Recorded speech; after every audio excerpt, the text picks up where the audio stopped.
तो Lord of plant के पिछले एपिसोड में हमने देखा था कि इंगर के बॉडी के अंदर के पॉइजन को ख़त्म करने के लिए फैंग टियानसियान हर्ब को खोजने चला जाता है। और अब आगे तो एपिसोड की स्टार्टिंग में हम दो बंदों को देखते हैं जो आपस में भाई होते हैं और उनका नाम सिन और फिन होता है, जो फैंग को ढूंढ रहे थे क्योंकि उन्हें होली मास्टर ने ऑर्डर दिया था। जिसके बाद हमारा सीन फैंग पर शिफ्ट होता है जो टियानसियान हब के पास पहुंच चुका था।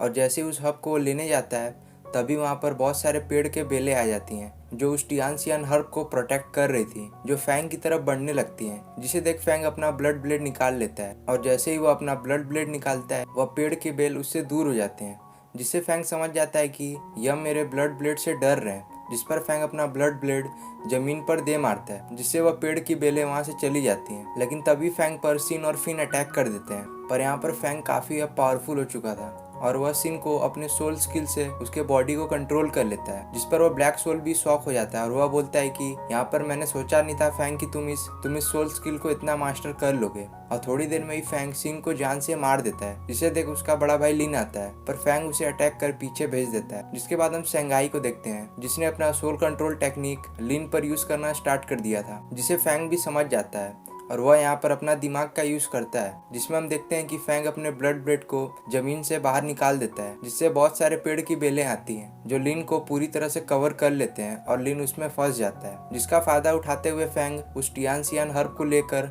वहां से चला जाता है और वह इंगर के पास आकर उस टियानसियान हर्ब से उसको हील करने लगता है और थोड़ी देर बाद इंगर ठीक हो जाती है। जिसके बाद वह दोनों उस फॉरेस्ट से बाहर निकलने लगते हैं जहाँ पर इंगर फैंग को बता रही थी कि बहुत सारे व्हाइट टूथ सैबर टाइगर रहते हैं जो काफी पावरफुल होते हैं। जिसके बाद वहाँ पर सैबर टूथ व्हाइट टाइगर का पूरा झुंड आता है जो फैंग को कुछ नहीं करता और वह आगे बढ़ जाता है। जिस पर फैंग को ये बात काफी अजीब लगती है और वह उन व्हाइट टाइगर का पीछा करता है। जिस पर जब वो उन व्हाइट टाइगर का पीछा करता है तो वह एक जगह पर पहुंच जाता है जहाँ पर वो देखता है कि वहाँ एक बंदा होता है जिसने एक गोल्डन मंकी को पकड़ रखा था और वह उस पर किसी तरह का रिचुअल परफॉर्म कर रहा था। जिस पर वो व्हाइट टाइगर भी उसकी मदद कर रहे थे। लेकिन तभी उस बंदे को जो रिचुअल कर रहा था उसे लगता है वहाँ पर कोई है, जिस पर वो वहाँ से चला जाता है और वह चेक करने लगता है। जिस बात का फायदा उठाकर वहाँ पर फैंग आता है और वह उस मंकी को आजाद करने लगता है। जिस पर वो मंकी फैंग को इशारा करता है, जिस पर फैंग समझ जाता है कि वह इस फॉर्मेशन का कंट्रोल सेंटर है जो कि एक फ्लैग होता है। जिस पर फैंग जाकर उस सोल फ्लैग को उसकी जगह से निकाल देता है जिससे वह फॉर्मेशन डिस्ट्रॉय हो जाता है। जिसका पता उस बंदे को चल जाता है जो उस रिचुअल को परफॉर्म कर रहा था और वह व्हाइट टाइगर को फैंग पर अटैक करने का ऑर्डर दे देता है। जिस पर वो व्हाइट टाइगर फैंग पर अटैक करने लगते हैं। जिस पर हम देखते हैं कि वह छोटा सा मंकी एक जाइंट एप में ट्रांसफॉर्म हो जाता है, जिसे देखो व्हाइट टाइगर वहां से भाग जाते हैं। जिस पर वो रिचुअल वाला बंदा बोलने लगता है कि किसकी हिम्मत हुई जिसने मेरे डीमन सेट से पंगा लिया है। जिस पर हम देखते हैं कि वह जाइंट एप उस रिचुअल वाले बंदे पर अटैक कर देता है, जहाँ पर हम देखते हैं कि वह बंदा काफी पावरफुल था और वो उस जाइंट एप को एक ही अटैक से नीचे भेज देता है। जिसके बाद वह फैंग पर अटैक करता है, पर फैंग अपनी ब्लड ब्लेड निकाल कर उस पर अटैक करता है जिससे वह पीछे चला जाता है। जिसके बाद वहाँ पर वो जाइंट एप आता है जो उस रिचुअल वाले बंदे पर अटैक कर उसे पीछे भेज देता है। जिस पर वो रिचुअल वाला बंदा पीछे जाकर एक पेड़ से टकराकर वहाँ पर बेहोश हो जाता है। जिसके बाद वह जाइंट एप वापस से वो छोटा सा मंकी बन जाता है, जिसे देख फैंग समझ जाता है कि यह प्रिंसेस सुई का वही पेट है जो गुम हो गया था, जो कि एक वज्रा एप पेट होता है जो कि एक एप ब्लड लाइन से बिलोंग करता है और यह काफी पावरफुल होते हैं। जिसके बाद वह मंकी एक तरफ पॉइंट करता है, जिस पर फैंग उस डायरेक्शन में जब जाता है तो उसके सामने एक थंडर स्टोन होता है, जिसे देख फैंग तुरंत ही उस स्टोन को लेने चला जाता है। जब वो स्टोन को अपने हाथ में लेता है तभी उसे एक थंडर हिट कर देती है और यह थंडर फैंग पर उस थंडर स्टोन को छूने की वजह से गिरा था। जिस पर फैंग इसका फायदा उठाता है और वह स्टोन को अपने हाथ में ले लेता है, जिससे उसके ऊपर कई बार थंडर स्ट्राइक होता है। लेकिन वो इस थंडर का फायदा उठाकर इसे अपने बॉडी में एब्जॉर्ब करने लगता है और वह फर्स्ट बॉडी रेलम के 9 स्टेज के पीक पर पहुंच जाता है। जिसके बाद फैंग, इंगर और वह छोटा मंकी वापस अपने घर आ जाते हैं, जहाँ पर फैंग अंकल फू को जो भी हुआ वह उन्हें बता देता है। जिसके बाद अंकल फू फैंग को बताते हैं कि जब तुम उस फॉरेस्ट में थे तब यहाँ पर किन आई थी और वह तुम्हें ढूंढ रही थी और किन को तुमसे कोई अर्जेंट काम था। जिस पर वह बात कर ही रहे थे तभी वहाँ पर फैंग की जासूस आ जाती है जो उसे बताती है कि यहाँ पर पिछली रात जनरल सियान के पूरी फैमिली को मार दिया गया है और यह काम ईस्टर्न कॉन्टिनेंट वालों का है।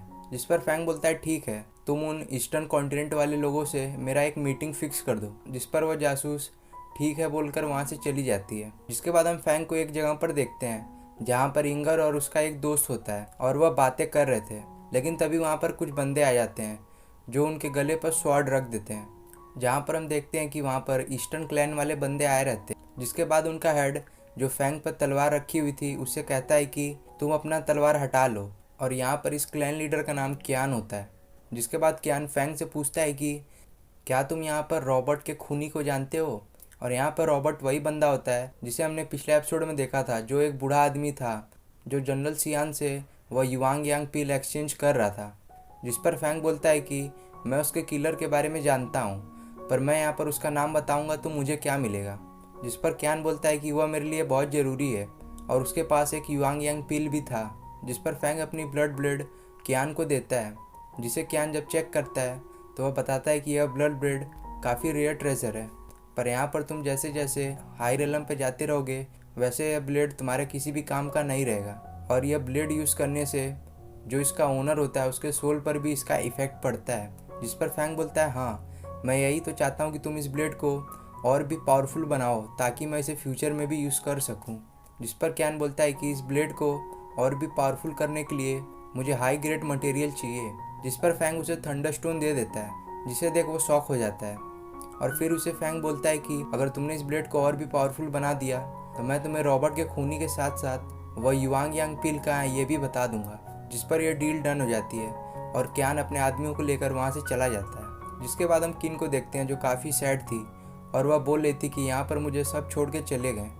तभी वहाँ पर उसकी सर्वेंट आती है जो उसे बताती है कि यहाँ पर फैंग वापस आ गया है। इस पर किन तुरंत ही फैंग के पास चली जाती है, जहाँ पर जब वो फैंग के साथ इंगर को देखती है तो वह उस पर गुस्सा हो जाती है। जिस पर फैंग उसे शांत करने लगता है, तुमने जो अपना वादा किया था तुम उसे पूरा नहीं कर पाए, और वह वहाँ से रोते रोते चली जाती है। जिसके बाद वहाँ पर फैंग का दूसरा दोस्त आता है जो फैंग को बताता है कि यहाँ पर किन की मदर की डेथ हो गई है और यहाँ पर किन के फादर इम्पीरियल सिटी टेम्पल में मॉन्क बनने गए हैं। पर फैंग को यह बात सुनकर झटका लगता है क्योंकि उसने कुछ दिन पहले ही किन के मदर के लिए मेडिसिनल पिल भिजवाए थे और वह इम्पीरियल सिटी टेम्पल को जाने को तैयार हो जाता है। इस पर उसका दोस्त कहता है वहाँ पर जाना इतना भी आसान नहीं है। जिस पर वह एक प्लान बनाते हैं। जिसके बाद हमारा सीन किन के फादर पे शिफ्ट होता है जिन्हें मॉन्क बनाने की प्रोसेस को स्टार्ट कर दिया गया था।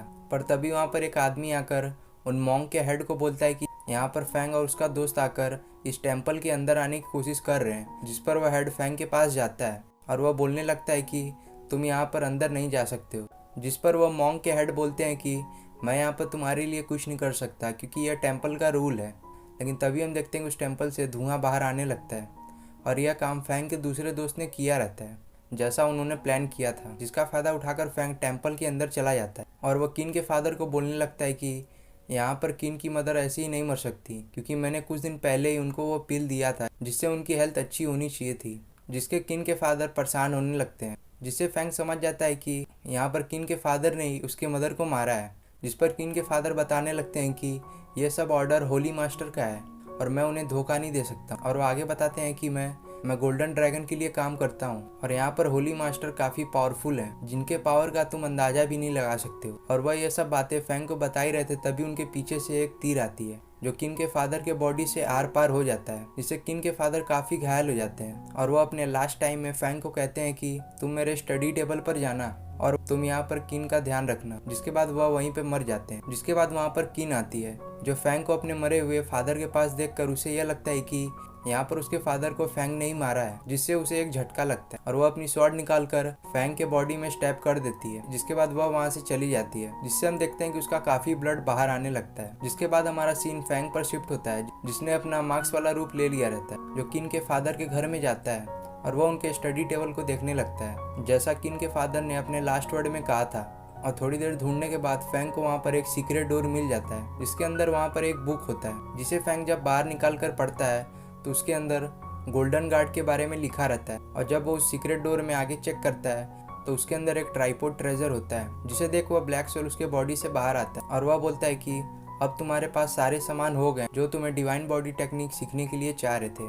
जिसके बाद फैंग वापस अपने घर आ जाता है और वह उस ट्राइपॉड स्टैंड में बहुत सारे हर्ब्स मिलाने लगता है जो उसने प्रिंसेस सुई से लिए थे। और यहाँ पर फैंग उस ट्रेजर हाउस के पर्पल थंडर फ्रूट को भी यहाँ पर यूज़ करता है। जिसके बाद वो ब्लैक सोल फैंग को बताता है कि तुम्हें इस ट्राइपॉड में हर दिन कम से कम 5 घंटे रहने पड़ेंगे और ऐसा तुम्हें 1 महीने तक करना पड़ेगा जिससे तुम इस डिवाइन बॉडी टेक्निक को मास्टर कर सकते। जिस पर फैंग ऐसा ही करता है और वह उस ट्राइपॉड में मेडिटेशन के लिए बैठ जाता है।